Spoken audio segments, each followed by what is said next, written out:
Welcome to a series called The End of Times, where we're going through the book of Revelation verse by verse to try our best to see what it is we can expect and what it is we should be doing in the end times. Last episode, we specifically addressed there are instructions that we should be following as we see these the final plagues that complete God's wrath on the earth in the form of 7 bowls that is going to be poured out by 7 angels on the earth.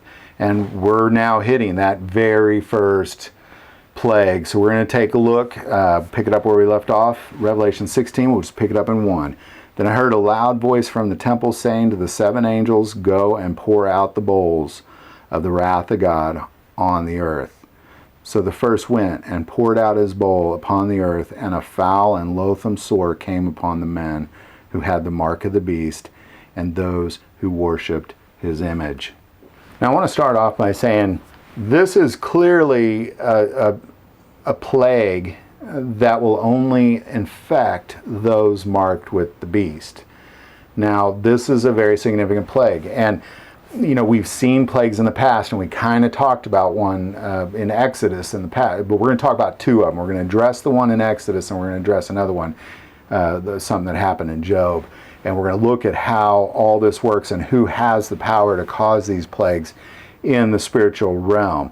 So we're just going to talk about this plague specifically. Now again, we're going to start with it is only infecting those who have marked with the beast, who have the mark of the beast or worship his image. So it is controlled by God. It is a controlled virus, pandemic, whatever you want to call it, but it is controlled by God on those who get it. And we've seen this before. We're going to go back to Exodus because there's a very significant plague that takes place. It's the 6th plague and boils. So essentially what we're seeing is we're seeing malignant sores come upon those in Egypt. And we're going to pick that up in Exodus chapter 9, verse 8. So the Lord said to Moses and Aaron, "Take for yourselves handfuls of ashes from a furnace and let Moses scatter it towards the heavens in the sight of Pharaoh, and it will become fine dust in all the land of Egypt, and it will cause boils that break out and sores on man and beast throughout all the land of Egypt." So ultimately what takes place is, now again, this is controlled by God, or the angels. The angels are controlled by God, and we talked about that last episode. They do everything he says. It's just yes, sir. They don't question him ever. They just do exactly what he says. But these ashes, as he throws these up, they're spreading. Like if they touch you, you're going to get it. And they're spreading throughout the entire land of Egypt. It's a quick spread, and it happens fast. My guess is everybody was infected within 24 hours based on how this story plays out. Because what we see then in 10 is then they took ashes from the furnace and stood before Pharaoh, and Moses scattered them towards heaven. And they caused boils that break out and sores on man and beast. And the magicians could not stand before Moses because of the boils. For the boils were on the magicians and on all the Egyptians. But the Lord hardened the heart of Pharaoh, and he did not heed them, just as the Lord had spoken to Moses. So, what we're seeing here is that they threw up the ashes, and immediately everybody, at least in that room, the magicians, they all started breaking out in boils immediately. This is not like a pandemic that spreads, that it starts in one country and then we kind of see, over the next weeks it spread to the neighboring country. This is a disease that's going to affect the whole planet day one. And it's being poured out over the entire earth. So here Moses just threw some ashes up in the air. Now what the angels have is they have a bowl of the wrath of God that came from the furnace ripping in the temple of God. And that is they're going to pour it on the earth, and it's immediately everybody on the planet, with the exception of those not marked by the beast and those who are not worshiping his image. Everybody else, which is going to be probably about 95% of the planet, is going to be covered in festering boils. And it's going to go quick. Now, what does this also look like? Well, we saw this in Job, and we got a little more detail, and there's something very significant you have to get out of this plague that got Job, that you have to get out of this that's significant. So we're going to pick it up in Job 2, verse 3. Then the Lord said to Satan, "Have you considered my servant Job? And there is none like him on the earth, a blameless and upright man, one who fears God and shuns evil. and still he holds fast to his integrity, although you incited me against him to destroy him without cause. So Satan answered the Lord and said, skin for skin, yes, all that a man has he will give for his life. But stretch out your hand now and touch his bone and his flesh, and he will surely curse you to your face. So the Lord said to Satan, behold, he is in your hand, but spare his life. And Satan went out from the presence of the Lord and struck Job with the painful boils from the soles of his foot to the crown of his head.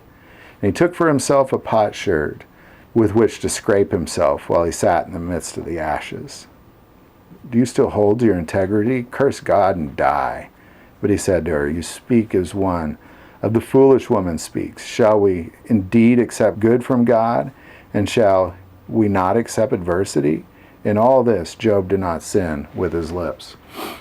Now, just a side comment, ladies, when your man's covered in boils and suffering, don't tell him to curse God and die. That is not helpful.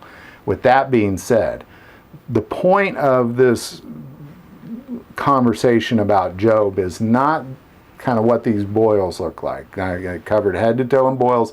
He's got to scrape himself with a potsherd. This is what everybody's going to look like. They're going to be covered in boils. I find it interesting he's also covered in ashes.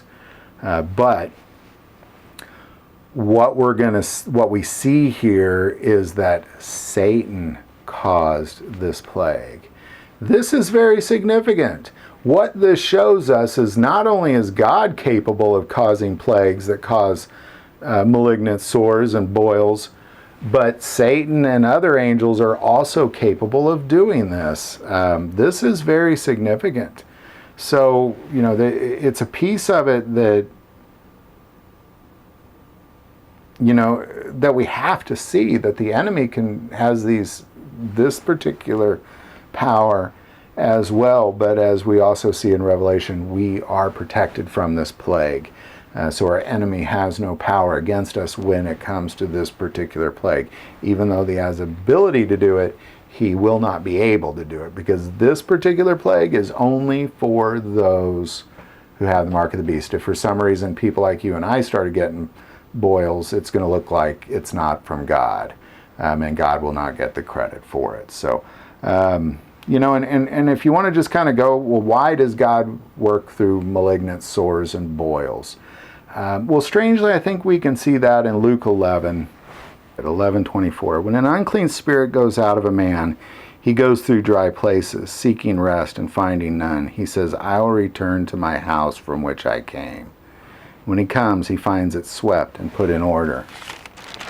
Then he goes and takes with him 7 other spirits, more wicked than himself, and they enter and dwell there. The last state of that man is worse than the first. Demons come in because people are not protected. Demons come in because they do not fear God. Demons come in because they're not verbally asking for protection, because they're not aware of this spiritual war. And what they're saying, what Jesus is saying is here, when an unclean spirit leaves a person, that person is able to pull their life together and get healthy again. And then when he comes back, he's like, well, now I'm bringing 7 of my friends and it's going to get a lot worse. And these plagues begin this way, and it's just going to get a lot worse. And Jesus addresses this in Matthew 24, verse 7. When he's talking about the end times, he says, for nation will rise against nation and kingdom against kingdom. And there will be famines, pestilence, and earthquakes in various places. All these are the beginning of sorrows. This is the beginning. It's the beginning of sorrows. We've had 3.5 years of tribulation, and I think a lot of people are really concerned about those 3.5 years. This is the beginning of sorrows.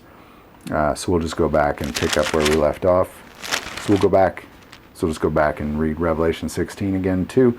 So the first went out and poured out his bowl upon the earth, and a foul and loathsome sore came upon the men who had the mark of the beast and those who worshipped his image.